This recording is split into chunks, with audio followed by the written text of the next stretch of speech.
Êxodo 10, 26, diz assim: e também o nosso gado há de ir conosco, nenhuma unha ficará, porque daquele que havemos de tomar para servir ao Senhor nosso Deus, porque não sabemos com que havemos de servir ao Senhor, até que cheguemos lá. Somente a parte B, repita comigo: nenhuma unha ficará. Nenhuma unha ficará. Mais uma vez: nenhuma unha ficará. Nenhuma unha ficará. Amém. Se assim te adorando a Jesus. Glória a Deus. Para mim ficar parecendo um pregador aqui hoje, eu vou dar um tema para essa mensagem. As 4 propostas de Faraó. Eu sempre fico muito nervoso antes de pregar.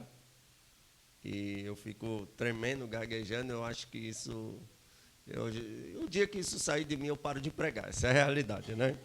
Que nós somos totalmente dependentes do Espírito Santo. E isso não acontece só em igreja grande, não acontece em igreja pequena também.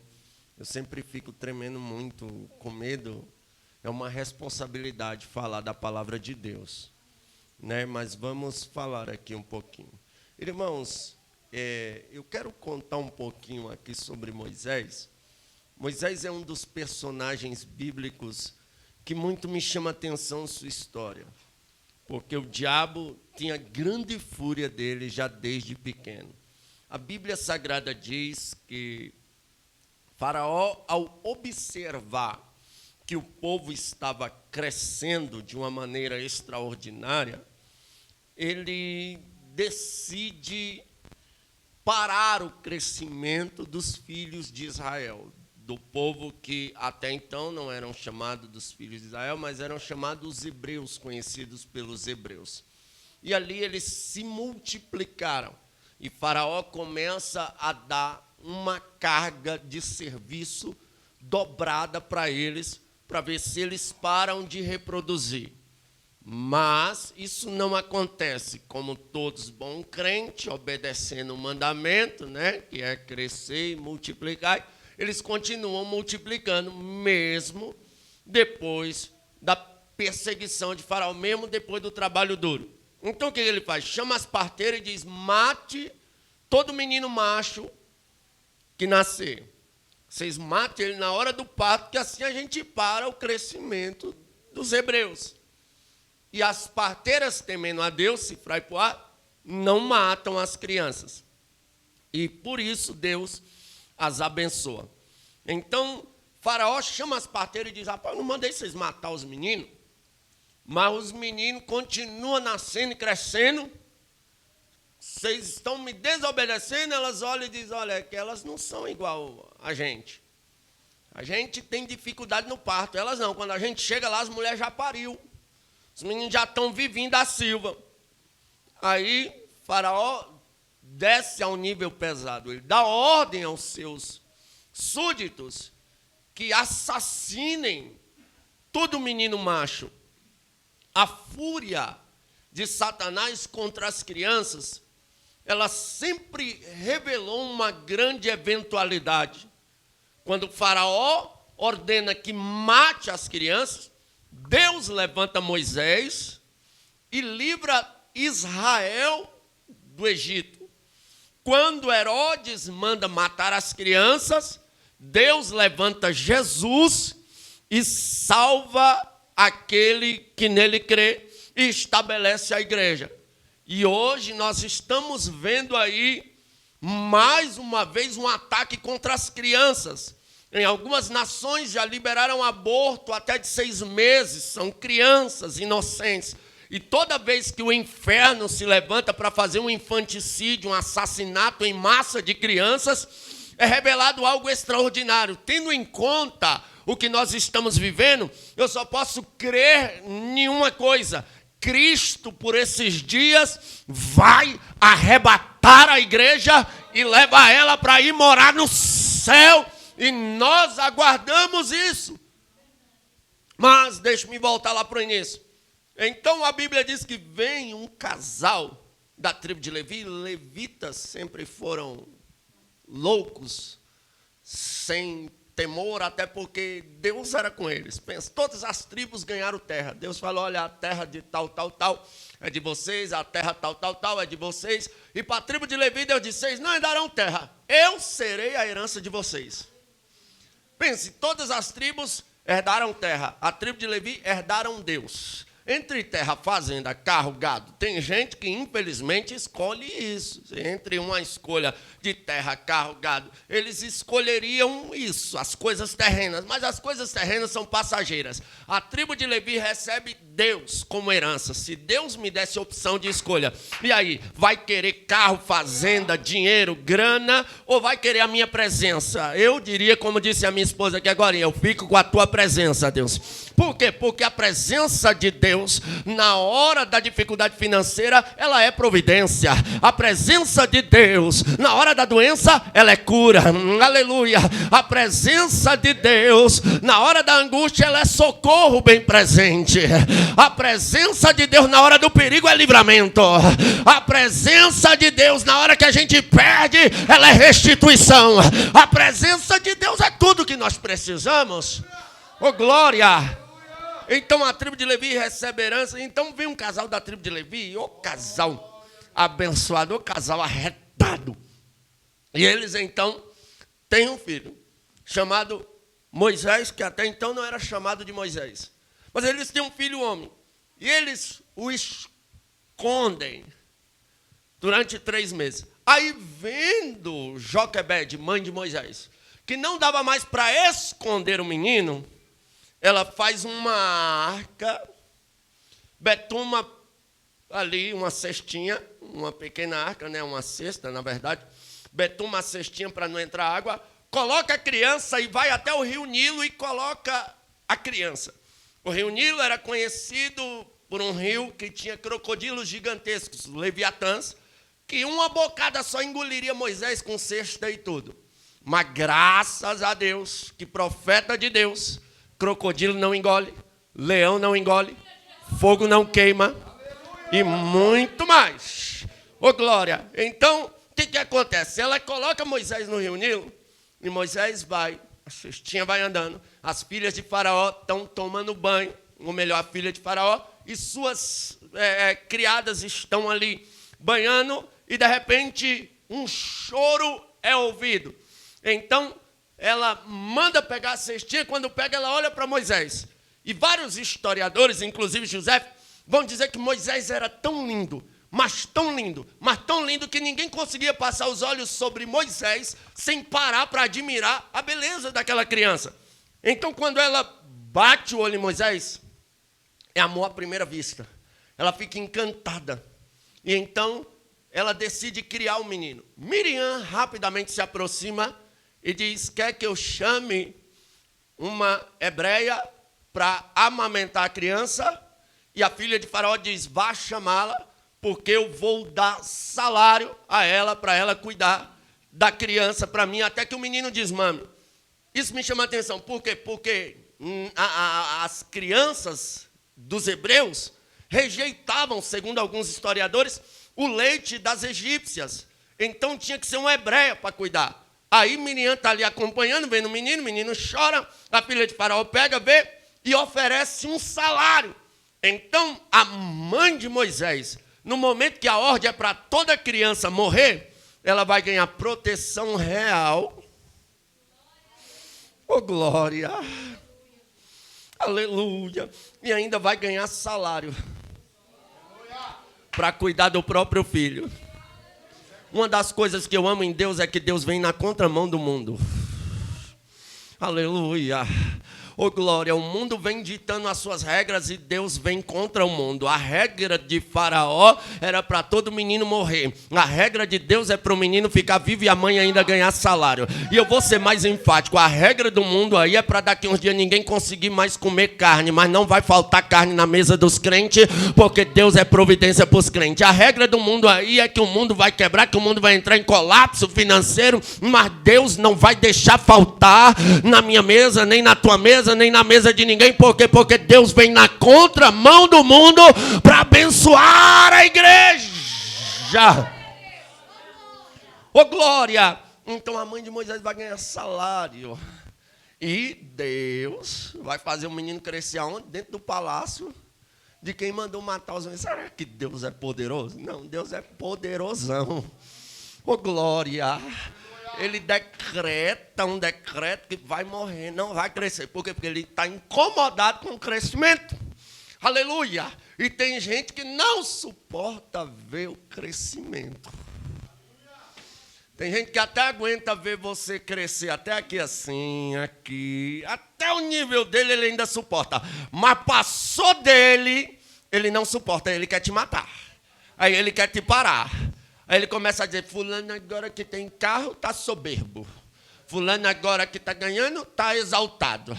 Fulano agora que tem isso está de nariz empinado. Tá não, é tu que não suporta ver o crescimento de alguém. Mas quando Deus quer dar crescimento, Ele vai dar crescimento, Ele vai dar vitória, Ele vai dar honra. E o nome de Jesus será glorificado. Quem acredita nessa palavra? É porque tem gente que parece que gosta de ver alguém na miséria. Deus pega o fulano lá na sarjeta, aleluia, perdido, passando necessidade. Aí Deus primeiro dá o maior presente que possa se dar, a salvação. Depois que você é salvo, você passa a buscar primeiro lugar o reino de Deus. Aí as demais coisas começam a ser acrescentadas. Por quê? Porque você se torna justo, não porque você é bom, mas nós somos justificados em Cristo na cruz do Calvário. Aleluia.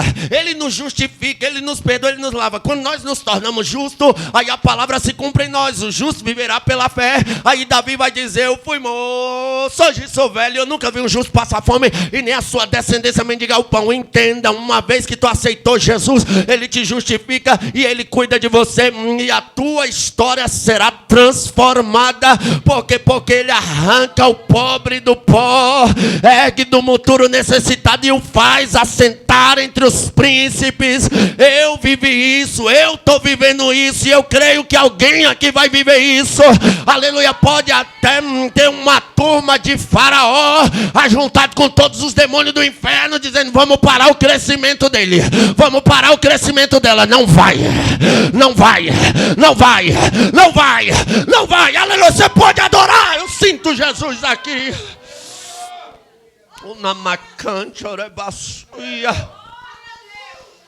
E Moisés cresce.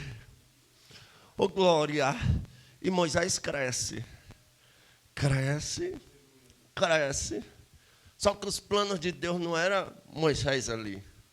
Os planos de Deus, até o oráculo egípcio preveu que nasceria um menino entre os hebreus que seria a ruína de Faraó e do Egito. E Moisés cresce. Quando Moisés está grande, agora ele sai para visitar o seu povo. E ele encontra ali, Lucas, um hebreu sendo maltratado por um egípcio. O sangue fala mais alto. Ele parte para cima do egípcio. Porque o sangue é o sangue, né, irmão? Eu falo mal dos meus irmãos até. Mas se alguém falar, né? O sangue, o carisma familiar, nós vimos uma eventualidade triste. Não aprovo. Não é uma situação que eu, como cristão, aprovo. Mas o amor familiar falou bem alto na hora que o rapaz, ele fez uma piada com a esposa do Will Smith, ela passando por uma enfermidade. Ele não suportou, ele levantou e deu um tapão na cara do rapaz, em pleno uma eventualidade onde ele ia ganhar um Oscar, e até ganhou um Oscar por isso. O sangue fala mais alto, né? O sangue realmente ele fala. A família e Moisés, quando vê um dos seus irmãos sendo maltratado pelo egípcio, ele parte para cima e ele fere o egípcio, e a Bíblia diz que o egípcio morre. O currículo de Moisés agora é manchado por sangue. Ele vira um assassino. Mas Deus ainda assim mantém o plano adiante. Porque às vezes nós queremos pessoas perfeitas. Nós não aceitamos a ideia de que alguém um dia tenha cometido um erro. Mas Moisés cometeu um erro gravíssimo, ele foi um assassino. Mesmo assim, Deus manteve o propósito acima. Então, quando você vê Deus salvar um traficante, um drogado, um assassino, uma prostituta, um ladrão, seja lá o que for, entenda, essas coisas não anulam os projetos de Deus. Jesus disse, misericórdia quero e não sacrifício, porque eu não vim chamar os justos, mas os pecadores ao arrependimento. O teu passado não importa, o que importa é o teu presente. Aleluia, louvado seja Deus. Oh, glória. Aí o que acontece? Moisés mata o egípcio, enterra o egípcio, sai dali. Quando Moisés volta no outro dia, mais uma vez para passear entre os irmãos, agora não é um egípcio que está maltratando um hebreu. É um hebreu brigando contra um hebreu. Aí Moisés vai separar. Aí os hebreus olham e dizem, vai tu matar um de nós como matou o egípcio? Aí Moisés, eita ferro. Esse negócio foi descoberto. Deixa eu dar o pé daqui, deixa eu fugir daqui, que vai pegar para mim agora. E ele vai. Moisés é uma tipologia perfeita de Cristo. Você sabe disso, né? Ele mesmo disse, vai nascer um que é semelhante a mim, com ele está a lei. Toda alma que não der ouvido à sua palavra será extirpada do meio do seu povo. Então Moisés é uma tipologia de Cristo. E sendo uma tipologia de Cristo, eu vejo duas eventualidades na vida de Moisés que eu vejo na igreja de Cristo Jesus. A primeira é, a primeira vez que Moisés vem, o irmão está sendo maltratado pelo egípcio. A segunda vez que Moisés vem, tem um irmão maltratando outro irmão. Assim é Cristo. Quando ele veio, ele estabeleceu uma igreja que era perseguida pelo Egito. E quando ele vinha arrebatar a igreja, infelizmente, ele vai encontrar uma igreja brigando contra a própria igreja. Irmãos brigando contra próprios irmãos. Irmãos brigando por placa, irmãos brigando por suas denominações, e placa não salva ninguém. Não é a universal, nem a batista, nem a quadrangular, nem a pentecostal, nem a adventista, nem a presbiteriana, nem a Assembleia de Deus, aleluia, nem a igreja de Deus, não. O que salva é Cristo. Crê no Senhor Jesus Cristo e será salvo tu e a tua casa. Nós não pregamos placa de igreja, como disse Paulo, nós pregamos a Cristo ressuscitado. Aleluia, louvado seja o nome do Senhor dos Exércitos. É por isso que eu sempre digo, quando for falar de alguém, fale de Cristo. Porque se você conviver comigo, você vai falar, não, eu não sabia que esse pregador era tão falho como eu sou.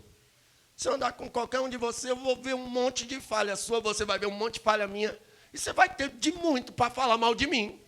Mas se você observar Cristo, e você for falar de Cristo, não dá para falar mal de Cristo, porque ele foi perfeito, ele foi maravilhoso, ele foi conselheiro, ele foi extraordinário, ele foi o amor em pessoa, a palavra de Deus viva entre nós, ele é esplêndido. Eu amo o meu Cristo, não aceito nada menos do que o meu Cristo. Aleluia, louvado seja Deus. Já dizia Lutero, quando eu olho para mim mesmo, não vejo condição nenhuma de ser salvo, mas quando eu olho para Cristo, eu não vejo condição nenhuma de ir para o inferno, porque eu não salvo a mim mesmo, mas Ele me salva. Eu não posso fazer nada para ser salvo, mas Ele fez tudo o que eu precisava para ser salvo. Ele é Cristo Jesus.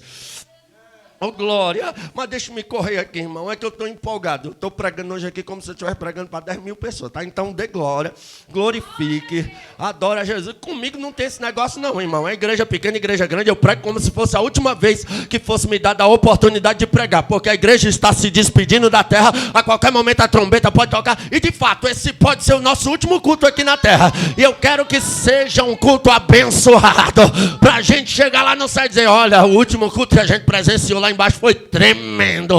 Ô, glória, até o Bruno arrupiou a careca, Jesus. Pense como o negócio foi bom lá. Você está sentindo a presença de Deus aí? Eu já volto a pregar, mas sinta a graça de Deus, a essência do alto. Aleluia. Aí outra coisa que me chama a atenção é que Moisés sobe para o monte e lá ele fica 40 dias. E o povo começa a dizer, esse Moisés que subiu aí, não vai descer mais não. Vamos fazer aqui um bezerro de ouro. Aí eles fazem um bezerro de ouro e a declaração deles é: adoremos aos deuses que nos tiraram do Egito. Espera aí, quem foi que tirou eles do Egito? Não foi Deus?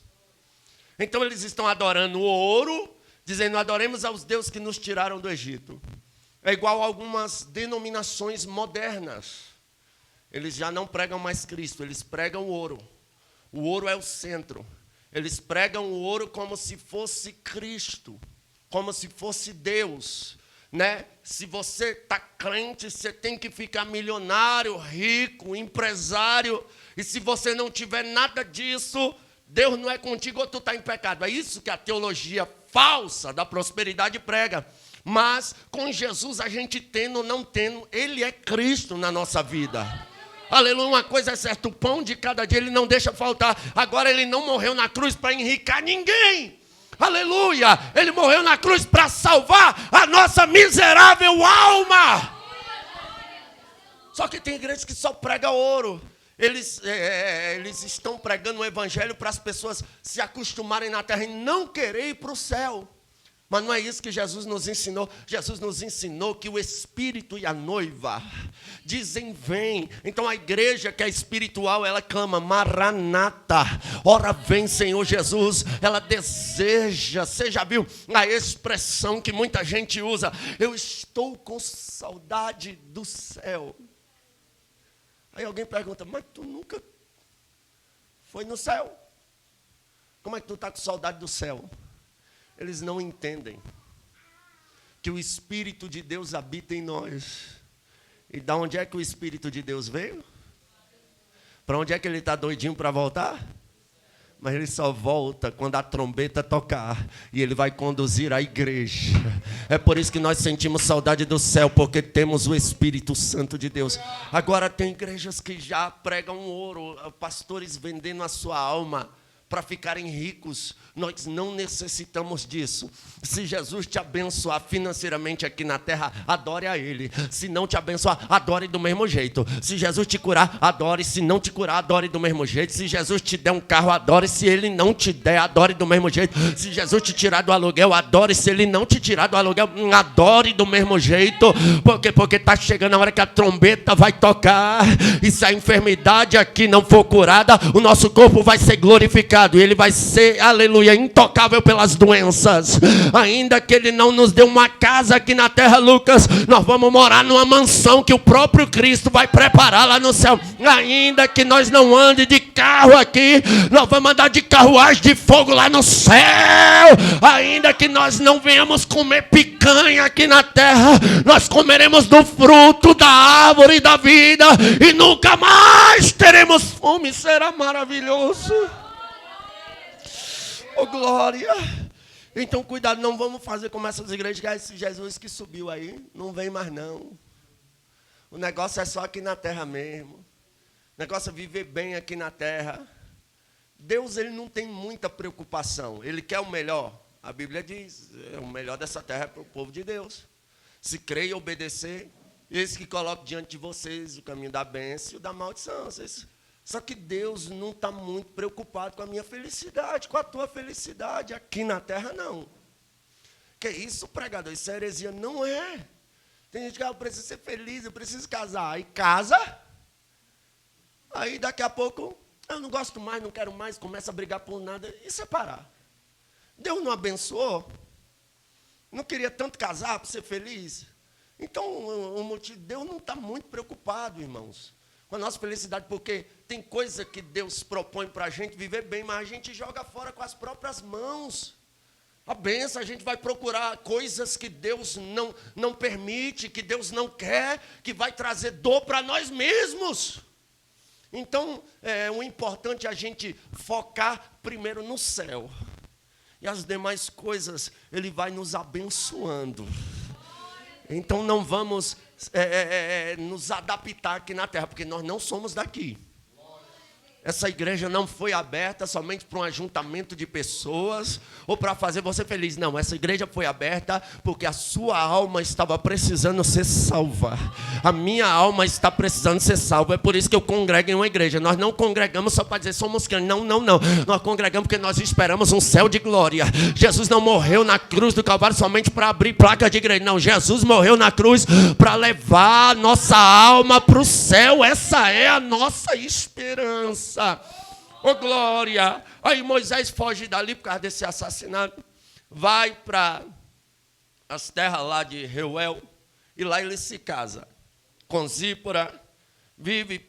Moisés sai do Egito com 40 anos, mas 40 anos ele fica ali nas terras de Reuel. Quando passa 40 anos, ele vai apacentar ali perto do Monte Sinai, aí ele vê uma sarça pegando fogo, e a sarça não se consumia. Isso chama a atenção dele, ele se aproxima.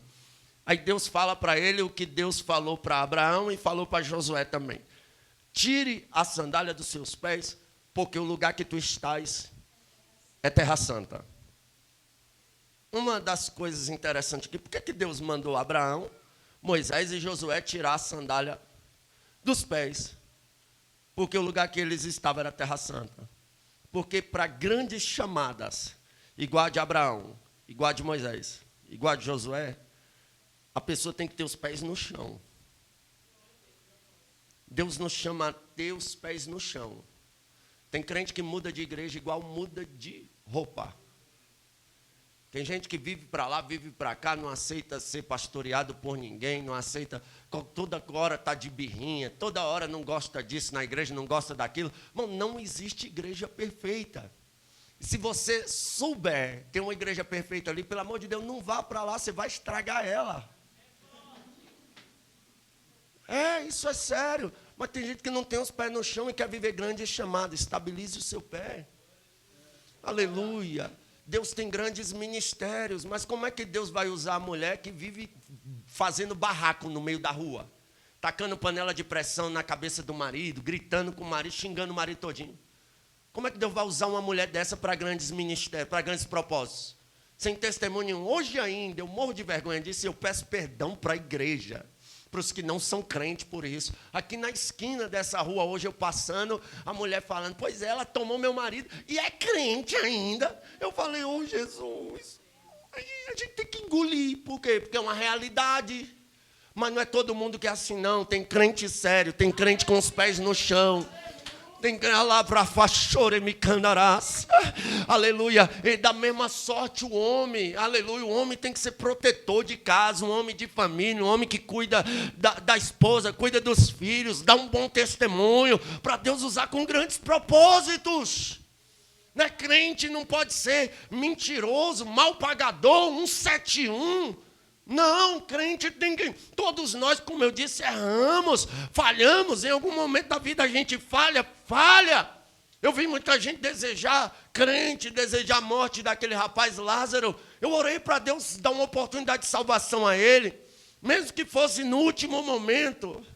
Uma das ocasiões em que eu sou a favor da pena de morte para crimes bárbaros é que o sujeito que vai morrer, ele tem tempo para se arrepender. Poucos são os condenados à morte que não recebem uma Bíblia e uma palavra de salvação e se arrependem antes da morte. A maioria são salvos. E aquele rapaz foi condenado à morte, infelizmente, sem direito de salvação. Isso doeu minha alma, não só dele, mas outros. E o porquê, pregador? Que você orava para Deus salvar ele. Porque sabe o que me impede de ser pior do que ele? Sabe o que te impede de ser pior do que ele? A graça que nos alcançou. Porque se o demônio que pegou ele pega qualquer um de nós, nós seríamos pior do que eles. Então vamos ser gratos pela graça que nos alcançou.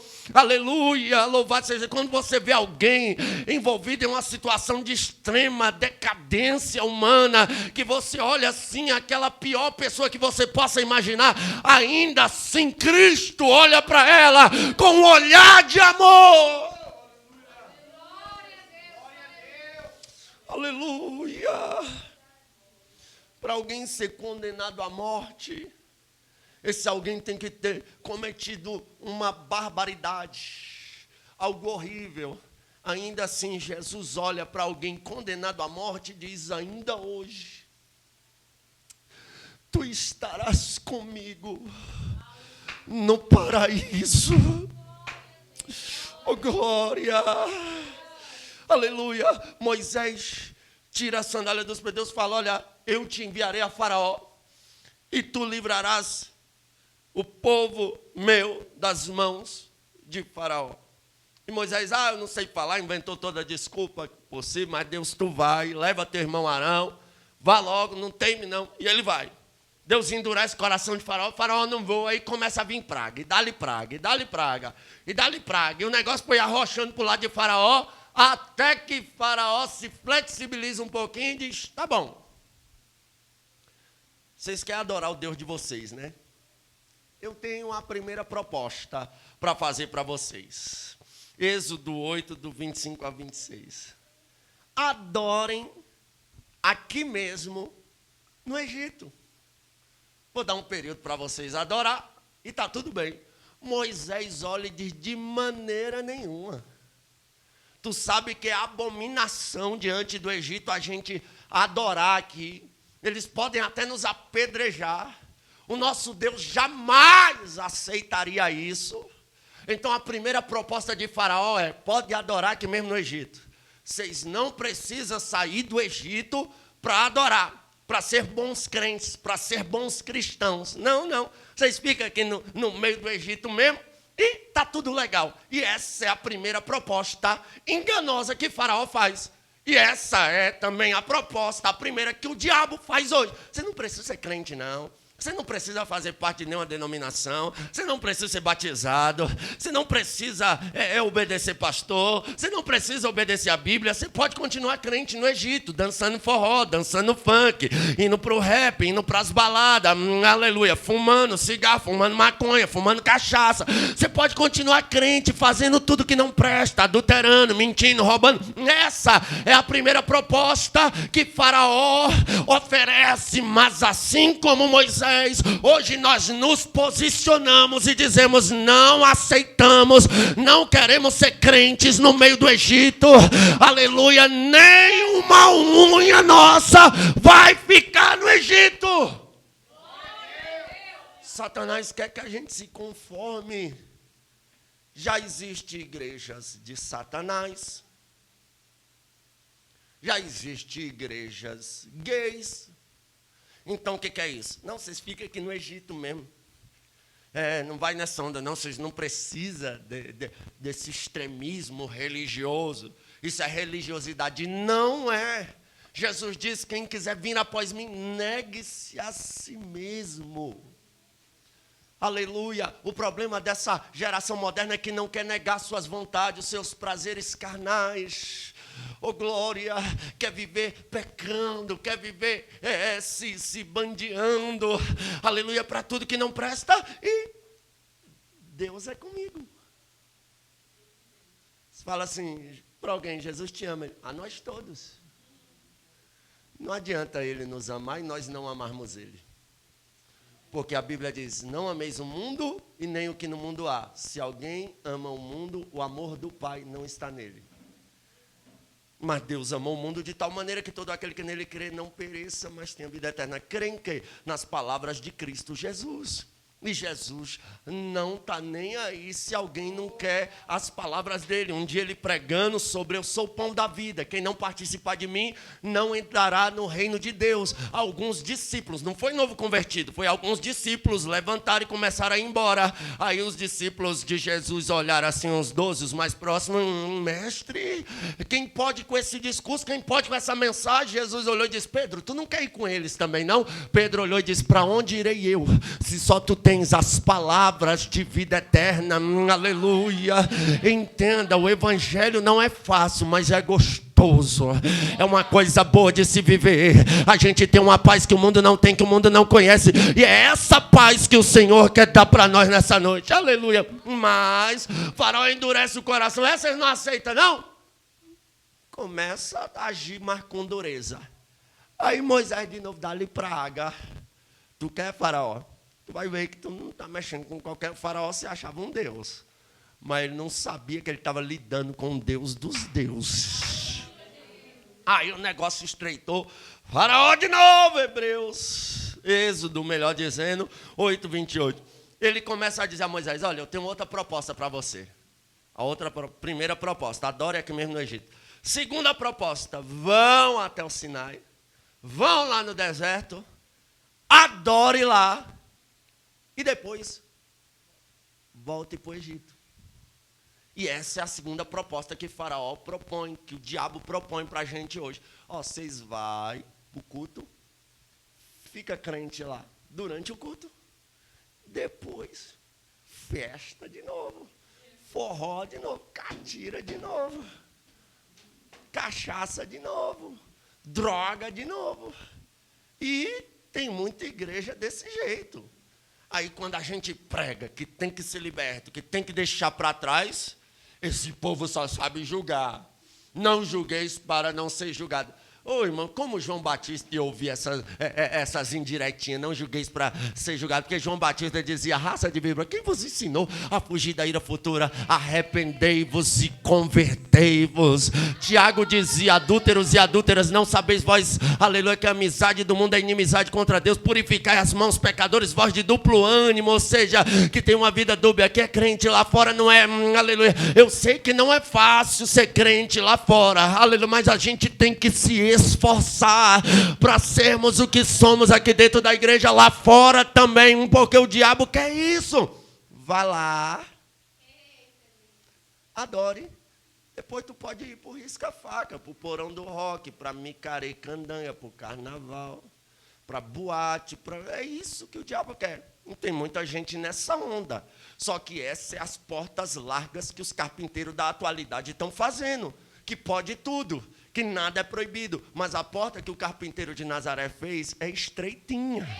Para passar por ela tem que deixar, não tem coisa, irmãos, que Deus não vai nem nos libertar. Se a gente quiser ir morar no céu, a gente vai ter que renunciar a isso com dor na carne. Tem coisas que a gente se envolve como pecado, Lucas, quando a gente já está grande, crescido, e às vezes a gente vai até na onda de alguém, e isso a gente conhece Cristo, o poder do Espírito Santo, e a gente é liberto. Mas tem coisa que desde pequeno entra na gente, e a gente tenta, busca e fala, Deus, eu não consigo me libertar. São coisas que Deus não vai nos libertar. Infelizmente, são coisas que chegam a fazer parte da nossa vida. Porém, esse tipo de coisa, se eu quiser ir morar no céu, eu tenho que crucificar isto dentro de mim. Aleluia, embora me acompanha, embora faz parte da minha vida, ainda assim existe um fruto do Espírito que é o domínio próprio. Eu sou capaz de dominar o meu corpo, eu sou capaz de dominar a minha alma, eu sou capaz de dominar o meu espírito, e eu vou sepultar esse desejo, porque eu quero ir morar no céu com Cristo Jesus.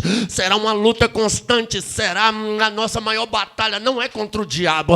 O diabo, basta a gente gritar, o sangue de Jesus tem poder, ele não suporta. Basta a gente ter uma vida de oração, ele não suporta. A nossa maior batalha não é contra o mundo, a nossa maior batalha é contra nós mesmos. Tem hora que eu falo, Deus, se eu fosse tu, o primeiro que eu matava era eu. Que cidadão difícil. Mas há 16 anos eu fiz a maior escolha da minha vida. Falei, a partir de hoje eu não faço mais parte do Egito. Estou fora. Pensei em desistir várias vezes, mas o Espírito Santo me ajudou a permanecer até aqui. Aleluia. Quem nunca pensou em desistir, é fácil, não é, mas é glorioso. Chega uma hora a gente chora muito, mas chega uma hora que a gente sorri também. É uma prova atrás da outra. Vem uma, a gente chora, luta, vence, a gente respira pensando, agora veio o descanso. Vem outra prova pior do que aquela que a gente passava, aí a gente entra em batalha de novo. Tem prova que a gente tem que partir para cima do cão com espada, Bíblia, oração, jejum. Tem outra que só um culto como esse resolve. A gente canta um hino, a gente manda um glória e Deus desfaz as forças das trevas. Mas é assim que o crente vence.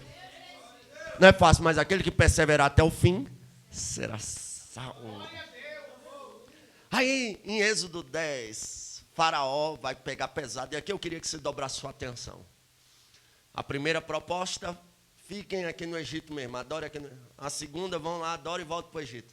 A terceira, deixe as crianças no Egito.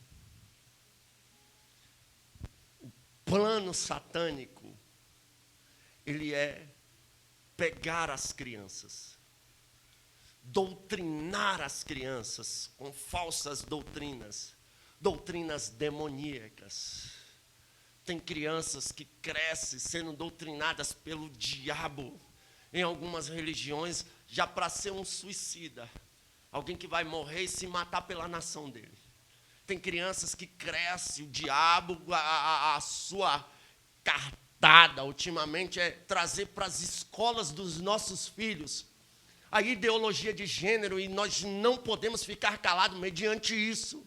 Não sou homofóbico, não tenho preconceito nenhum com homossexual, nem lésbica, mas eu não vou aceitar, aleluia, na escola de um filho meu, de uma filha minha, que ainda é uma criança inocente, aleluia, implantarem isso na cabeça dele, porque é tudo distorcido.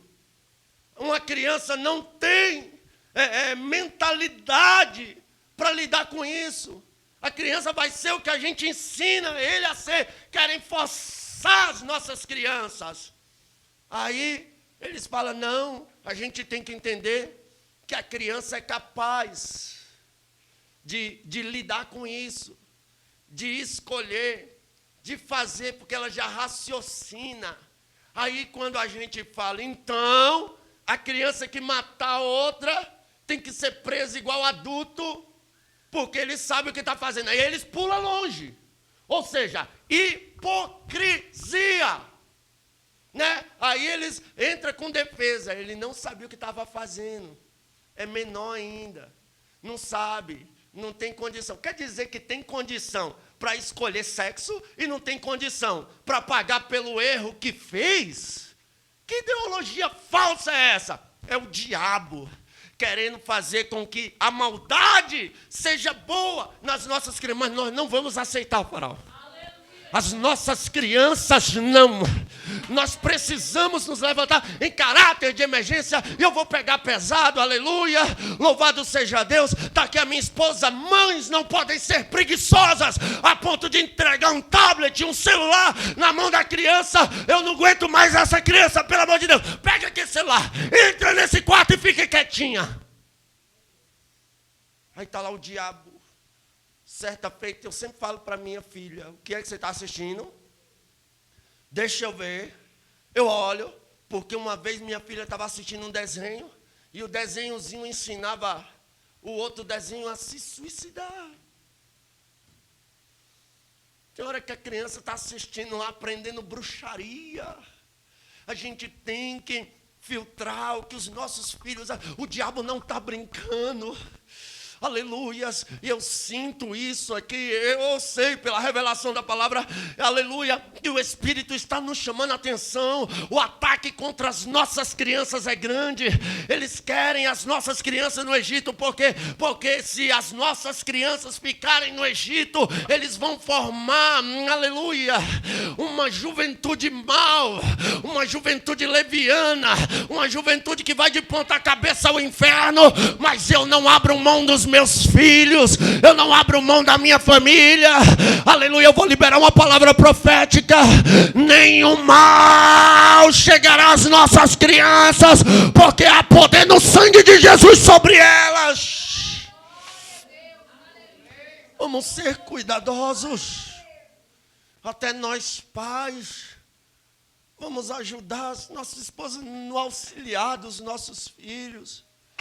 na correção, a cuidar. O diabo está de olho nos nossos filhos. A gente já está com a mente formada, a gente já conhece o evangelho, a gente já está fugindo daquilo que é mal, mas as nossas crianças estão sendo formadas, estão propícias a um ataque maligno, mas Deus não vai deixar, porque a palavra de Deus, aleluia, que eu prego hoje, Moisés, ele rejeitou a proposta maligna de Faraó, e nós vamos rejeitar também.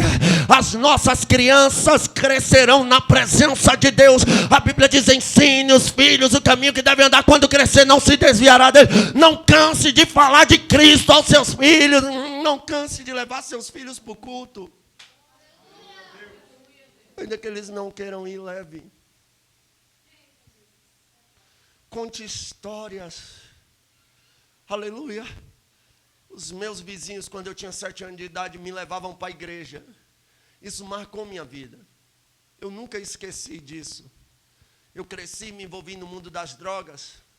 Hoje a gente, quando vai evangelizar, a gente falta pagar. Eu te dou 50 conto para tu ir na igreja lá. Pelo amor de Deus, vá lá na igreja. Hoje a gente, Jesus te ama. Jesus quer mandar tu, vamos lá na igreja, por favor, eu te levo, eu busco. Antigamente não era bem assim, não. Chegava assim, eu lembro, um dia, eu estou na esquina, tinha fumado um baseado de maconha, veio uma velhinha daquelas do coque. Ela disse: meu filho, Jesus te ama, mas se tu morrer desse jeito aí, tu sabe que tu vai para o inferno, né? Aí ela me deu um folheto e saiu dali. Te espero lá na igreja qualquer dia desses. Ela saiu dali, eu comecei a lembrar de quando eu era pequenininho. E eu comecei a lembrar da canção. Eu queria ir para lá, se eu pudesse estar lá. Não queria voltar, só para ver o meu rei, frente a frente com o Pai. Só cantando assim: Santo, Santo és Senhor. Cuidado. Eu sei que algumas pessoas acham religiosidade falar sobre novela, que é televisão, não tem nada a ver com ficção, é uma ficção diabólica, que está ensinando ali tudo que não presta. Já parou os seus filhos assistindo, pai beijando filha, filha beijando, um bando de porcaria que passa nas novelas hoje? Não deixe essas coisas prevalecerem dentro da sua casa. Aquilo que as crianças crescem vendo e ouvindo vão influenciar muito no futuro delas. As nossas crianças, ao crescerem hoje, elas vão lidar com professores de psicologia que estão endemoniados, prontos para provar que Cristo não existe, prontos para provar que a nossa fé é uma loucura. Mas se a gente ensinar nossos filhos, é igual aquela historinha daquela criança, né, na escola. A professora ensinando sobre os peixes. Por maior que seja o peixe, uma baleia, ela não é capaz de engolir um ser humano. A criança levantou: tia, Jonas foi engolido pela baleia. Eu vou repetir. Por maior que seja o peixe, ele não é capaz de engolir um ser humano. Mas a Bíblia diz, tia, que Jonas foi engolido pela baleia. Aí ela, mas quando eu chegar no céu, eu vou perguntar para Deus.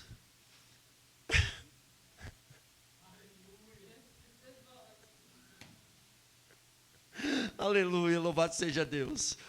Quando eu chegar lá no céu, eu vou perguntar para Jonas. Melhor ela fala, né? Aí a professora: e se Jonas não for para o céu, tiver ido para o inferno? Aí a senhora pergunte por mim. Então, quando a gente doutrina os nossos filhos, por mais que venham os ataques, quando a gente ensina a orar, eu falo sempre para minha filha: olha, filha, nós não tinha nada. Tudo que a gente tem hoje é Cristo que nos deu.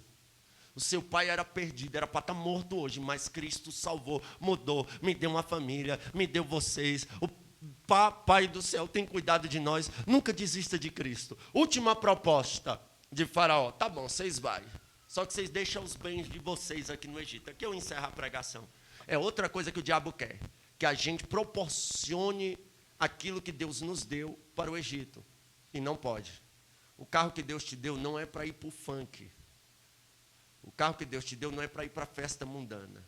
Aquilo que é teu, E hoje nós estamos deixando um pouco a desejar. Sabe, não deixe os bens no Egito. Tem coisa que era para ser do crente, mas o preguiçoso não quer estudar. Aí o ímpio se mata lá estudando, vai passar na faculdade, vai ocupar a cadeira que era para ser nossa. Mas está na hora de a gente se levantar, se posicionar.